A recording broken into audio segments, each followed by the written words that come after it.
that's good. And lastly is I just want to make sure that the council is aware, there's been some information that's been passed around both on social media and everywhere about Century Brass and about whether this is considered a transfer station. There was wood that we put in there from Tropical Store Miasis. And I've asked Mike Boucher, Mike, could you come up for a second?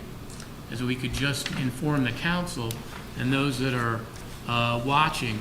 Mike, could you edify the town council on the real way we've handled these things? Yeah, so up until 2017, we always, whenever we picked up a tree off the side of the road or whatever, we brought it back to the facility at 6 Youngs Field, and we had what we called a resident pile.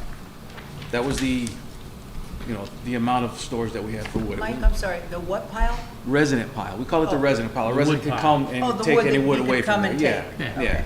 So in 2017, our facility is not getting any bigger, but our structure was. So we approached the mayor at the time, asked him if we could use Century Brass for that pile. And what mayor was that? It was Mike? Mayor Groenbach. He gave us full approval, no problem. We moved the resident pile over there, and that's all we ever put there was the same resident pile that we've had. I mean, I was hired in 2000, and we had it long before that. So through the years, we've had all these big storms, hurricanes, tropical storms, microbursts, macrobursts. Through all these, we've had permission from the state or from the DEP to store the wood there for temporary periods until we can process it. Up until very recently now, we just got our own bucket truck. We have a greater demand, or we need a bigger place to store the wood, basically. So we reached out to the DEP, to a gentleman named Frank Gagliardo, asked him what we needed to do. He told us, and we did it. So we have it's called a satellite drop facility. So all we're allowed to put there is clean, unprocessed wood. Basically what we cut down, what we pick up off the sides of the road. That's all we can put there. We can put up to 3,000 cubic yards of unprocessed and up to 2,000 yards of processed wood. So if it's chipped, we can put 2,000 yards of it there.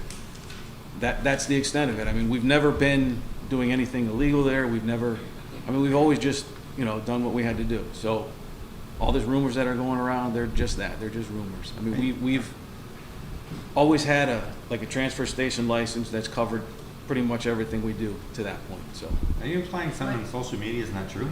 absolutely. Mike, I just want to ask questions. So Sure. all of the wood that you have put over there, or are still, that's DEP, deep, is said, go for it. Right, we're Okay. right up to speed where we need to be with DEP. We've got no issues with DEP. And they are That the large arbiter. pile that was just removed from there, that was all covered up until December of this year. So we're actually still covered under that emergency permit. So. Thanks. And Mike, just for education, as Councilman Cosgrove said, when we have an unfortunate instance such as Tropical Storm Miasis, when FEMA becomes involved, then we have the ability to put it where we need to put it, and then FEMA then comes and checks it, and we go through all of that Correct. as well. The last big hurricane we had, I don't remember the name of it, I don't remember the year, but that was our staging area. If you remember, FEMA was in town with their own people, picking up the wood all over town, and that was the staging area. With Isaias, we reach out to DEP, we tell them that's what we're gonna do, and we get a letter saying, okay, and that's the way it works. So, yeah, we've never been doing it wrong.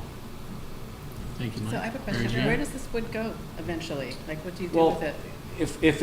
if it's from a DEP, we have to send it to, it gets ground up and it gets sent to a DEP certified recycling facility. Like the last group, they took to a place where it's gonna get mulched and given out as mulch or sold as mulch. But it has to be a DEP certified facility that it goes to. We take pictures, we take measurements, we have all this whole form that we have to fill out that goes to the DEP. They have to approve everything before we can move on it. So, including the contract, like we had to put it out to bid, get a contractor. That contractor has to have all their things in order before they'll allow us to do anything with it. Doug? And Mike, if a person from the public had a question about this, certainly they could call you and get the proper facts about it. Anybody who sees me As post on opposed social to media, it being circulated for the untruths. Absolutely. Just call the proper authorities and they will. put my name and my phone number right there for anybody who wants to call. It's Phone's right on my desk, I'll pick it up. And that would clear up any untruths, and they would know. Absolutely. Thank you. Thank you, Mike. It would kind of be nice if they did that, so you wouldn't have to spend time away from your family here tonight. We do what we have to do. Thank you. Mike. Thank you, Thank you, Mike. Thanks,